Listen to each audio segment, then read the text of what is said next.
Hey everybody, it's me, John Anthony Chihawk Soltero. I am the anti-hero. I'm the creator of the Bubba Patrol and the sole proprietor and host of Non-Con, the online Comic Con, where I sell comics on Facebook, typically Saturday nights at 6 p.m. Arizona time. So right now that's 5 p.m. Pacific. Finishing up the cover for issue 5 of the Bubba Patrol, and having recently watched Dresser's Comics and Cards do a top 10 pickups of 2021, made me decide to do this extremely last minute with less than 9 hours on the clock as I'm recording this. I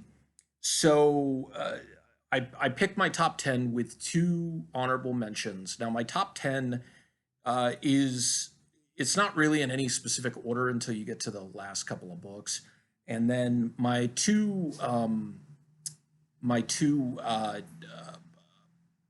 honorable mentions. One of them will definitely make sense in the very near future, and then one is just I just love the cover. So and there's a couple on here that where I just love the cover. So it's it's just random kind of pickup type stuff. So here we go. First is going to be Soul Plumber #1, the A cover. I like this cover better than the B cover. The B cover's not bad, but this book itself, I read a description of it on keycollectorcomics.com. It sounded hilarious. I don't remember if the first place I went to, my neighborhood LCS had it, I forget. And I was able to pick up multiple copies from different shops and resell some of them because it's such a great book. It's a miniseries, a 5-part miniseries, and the story is completely ludicrous. There's been 3 issues so far, so as soon as the 5th issue is done, I will finish reading it, and then I'll do a grade that comic upcoming in 2022. But definitely a top 10 book, and especially a top 10 this year book, released this year, picked up off the shelves. One I picked up off of eBay of one of my favorite characters, and definitely one of my favorite Green Lanterns, Green Lantern 201. This is the first Green Lantern Corps book. This is also the first appearance of Kilowog, who is just a great character. He trains the Green Lanterns and uses the term poozer on a regular basis, which I just think is hilarious. And one night, years and years ago, we were going in and out of the house, and Guri just kept calling everybody a poozer, so like Kilowog just became a favorite of mine. Picked up from Sinbad's Comics on Facebook.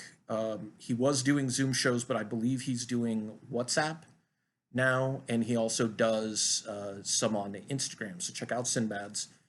This is ScoobyDoo #1. This is the first appearance of Dynomutt and Blue Falcon. And that was actually a movie that I picked up for to watch on, like, I think we watched it New Year's Eve last year, of Scoob, which had Dynomutt and Blue Falcon in it, which was really cool. So being able to pick this up this year was just kind of a nice addition to the year. Also picked up from Sinbad's Comics is John Byrne's X-Men #21. This is first full color appearance of course, everybody's favorite demon from hell, Hellboy. And a lot of people will say the only significant thing about the X-Men series. I've never read X-Men, and honestly, I've never even read this issue, but Hellboy is a great character, a lot of fun. So being able to get this back in my collection is really cool. Then, this is actually a book I've been wanting for a while. I read Hero, Hero, back when it was coming out, and it was just this great concept of the dial H for Hero Dial. It was just such a fun story. And so I've been searching for this very first appearance of Robbie Reed and the Dial H.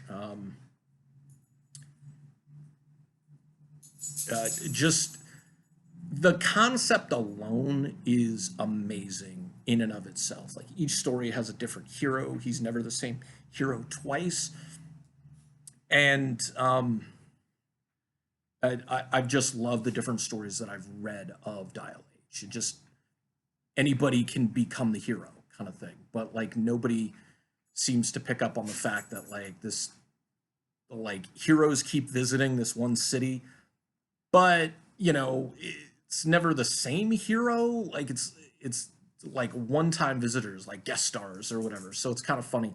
It also came. I got this from Lady T Comic Keys. And they're good friends of mine, and they always have some great books. They're on Instagram. They do their shows on Facebook Sundays at 6 p.m. Arizona time. So definitely check them out. Great people. And they're also the parties in part responsible for TCAT, which was the first live place that I sold comics other than just the Bubba Patrol and my artwork in a like con-like format. So big thanks to them. But also what was really kind of funny was, and Morris pointed this out to me, it's got a certificate on here. It's from the Withville Collection Certificate of Authenticity. This copy of House of Mystery 156 is part of the one owner high grade Withville collection found only at kermitsapd.net, has been attested to by Kermit E. Osserman on October 29th, 2011. And it's a pretty nice looking copy of first appearance of Robbie Reed in the Dial H. Then this one is a cover that a friend did, and I haven't read the book itself, but I sought it out on eBay. And she's actually done some variant covers for the Bubba Patrol. So this is Vic Holland's Godzilla's Monsters and Protectors retailer incentive.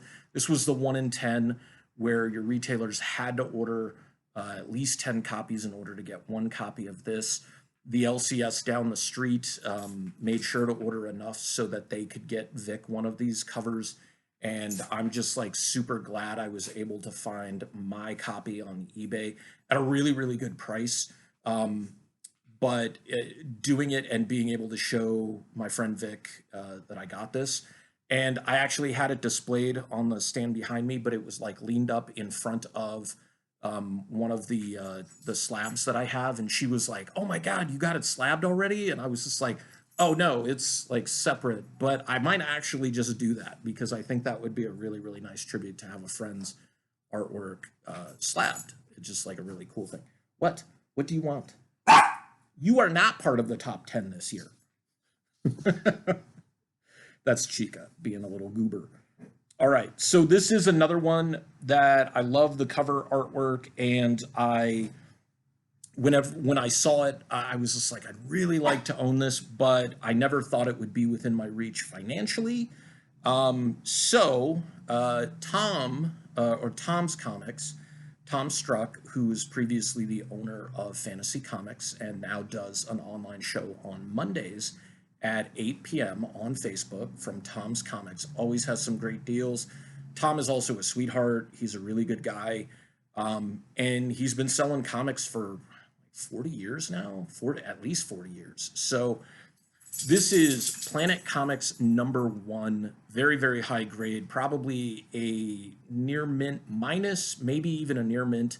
This is a Dave Stevens Good Girl pinup classic cover, and I just love this cover so very much. But really glad to add this to my collection, so thank you, Tom. This is not from a show, but a local guy here in town. He sells comics, he sells his original artwork, he does a ton of stuff for charity, just an all-around good guy named Tim Champion. I picked this up from him at an Attack toy show earlier this year, And when I was talking to Tim, I was looking through one of the boxes of books and saw this book and was just like, oh man, that's really, really cool. And I had just hit my 5-year sobriety mark. And I was just like, this is going to, I've never had this on my want list, but never thought to put it on my want list. And when I saw it, I was just like, okay, this is in my price range and it's a cool book. And it'll be my 5-year sobriety present. And when I said that out loud, and Tim was just like, half price. And it's a second print of Raphael, the micro series one shot, which featured the first appearance of Casey Jones. This is a really, really, really cool book. And I'm glad to have it. I may get this one slabbed as well, just because it'd be really, really cool to have slabbed. And I'm keeping like a lot of the singles of the old Ninja Turtle books that I'm getting. Of course, the only first print that I have from the original run is number 4, which I think might be like the first full appearance of the Mousers. I think they cameoed in issue number 3, but I have a couple of reprints of 1 through 3, and then the micro series, of course. The number 2 book on my list, let me dust this bad boy off because it deserves a little more respect than it's got right now. Quite a bit more respect, actually. So let me. I got into this series this year. Unfortunately, I did not get into this series as it was coming out. It would have been amazing to, because this book has blown up. It's supposedly been optioned for a TV show. I think it would be amazing. It got what people thought was canceled in September, but it's coming back in March of 2022. And this is the FOC cutoff, or hidden unlocked variant of Something is Killing the Children #1. It is a first print, but it's the FOC unlocked variant. So I think you had to order a certain amount of books of another Boom title in order to be eligible to order this one. And it's the J. Lee variant of #1, and it's a 9.6 slab. I also have a 9.4. I had put in an offer on this book, and the offer didn't get accepted until after I already bought the 9.4. So I got a 9.4 and a 9.6. But I mean, that's totally cool, because with the series coming back, those are going to go up and up and up. So for my honorable mentions, the first is this amazing, which one is this? This is a third printing of Nightwing 78. And it features Bitewing having a dream about being a hero along with Nightwing, Dick Grayson. When I was, dealing with the aftermath of losing Foley this year, I took Grayson around with me for the first couple of weeks until I started leaving him by himself to run errands and stuff. And one of the places I would take him was the LCS. And they really liked him a lot. And so when this variant came out, Janelle told me about it. She's like, did you see the third printing of Nightwing 78? And I was just like, I have not. She's like, go look at it. It's over on the shelf. And I was just like, this is friggin' amazing. I love this. And it's such a fun cover. And it really speaks to me as a dog lover, as a comic book lover, and as somebody who creates his own comic book about his dogs with superheroes or superpowers. So this is a top pick, an honorable mention as well. And then this, I will never be able to get a first print of this unless somebody wills it to me or something truly bombastic happens. Good word to end the year on, right? Bombastic. A facsimile of Brave and the Bold, number 28, first appearance of not just the Justice League coming together, but first appearance of Starro the Conqueror. And of course, Starro showed up in the DCEU in the Suicide Squad. I've had a Starro tattoo on my arm for years because I don't really know the character that well, but from what I've seen of Starro, the character is just so outlandish that it's awesome that this is a character that brought together like the most powerful super team of all time in this Silver Age classic. I had to look that up actually because I was just like, it says like the original cover says 10 cents, right? So I was just like 10 cents, that's Golden Age. But this was from 1960, so it was in the midst of the Silver Age, a couple years after it started. And it's just, uh, these facsimiles are great. Like I have the Hulk 181 facsimile because like I'm never going to be able to afford a 181, and I've already bought a 180 and then sold it. I don't really want one now. So these facsimiles are great, especially the way DC does these because they put them on this like, it's not completely newsprint, but it is like it's not a glossy stock, which I really appreciate. And I wish that when Marvel was doing their facsimiles, they would do the same thing because I mean they're charging $4 a piece for them, so why not? But the number one book, the number one pickup from this year, fourth printing of Teenage Mutant Ninja Turtles #1. This is actually the first color cover, first full color cover, I should say, and also features Shredder and Foot Soldiers on the cover for the very first time. And the reason that this is kind of special is this is actually not just a reprint of issue #1, but it's a variant of sorts because the first three printings all featured the same art, and then on the inside is where you found out that it was first, second, or third printing. The fifth printing had a red boundary to it and different imagery, but it was this was the first variant that they did for the Turtle books, and I was super happy to pick this up. I picked it up raw. This was part of the books that I sent into CGC, and it came back a 9.2, which is awesome, but it's going in my PC, so it could have come back an 8.5 or a 7 or whatever, and I wouldn't be looking to get rid of it. I did pick up a second copy of this that's not quite as sharp. It does have a pretty good spine tick in it, but this was while the original Ninja Turtles were never part of my childhood because I was only 6 when they started to come out.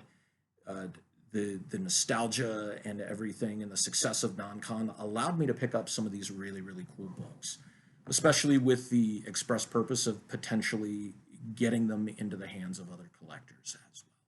So that's my top 10 list with my 2 honorable mentions, which were definitely worthy of being in the top 10 as well, except one was a facsimile, and well, the Nightwing one definitely deserved to be in my top 10, and if it wasn't for the other 9 books on here, these 9 books, because the Ninja Turtles one had to be on here. If it wasn't for them, it definitely would have been there. So he was like tied for 10th, I guess, just with that cover.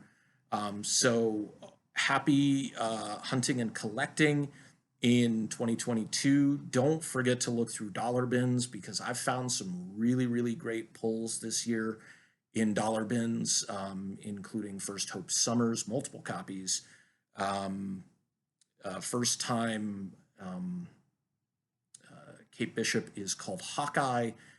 Tons of new Avengers, the Bendis run, Secret Invasion, which is going to become really big this next year, and some other really, really great books for like under $3 a piece.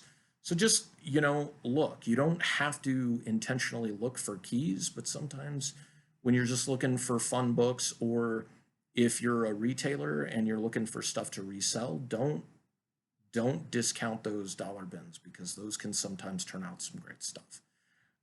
Thank you everyone for tuning in, and hope you have a wonderful, peaceful, and powerful 2022.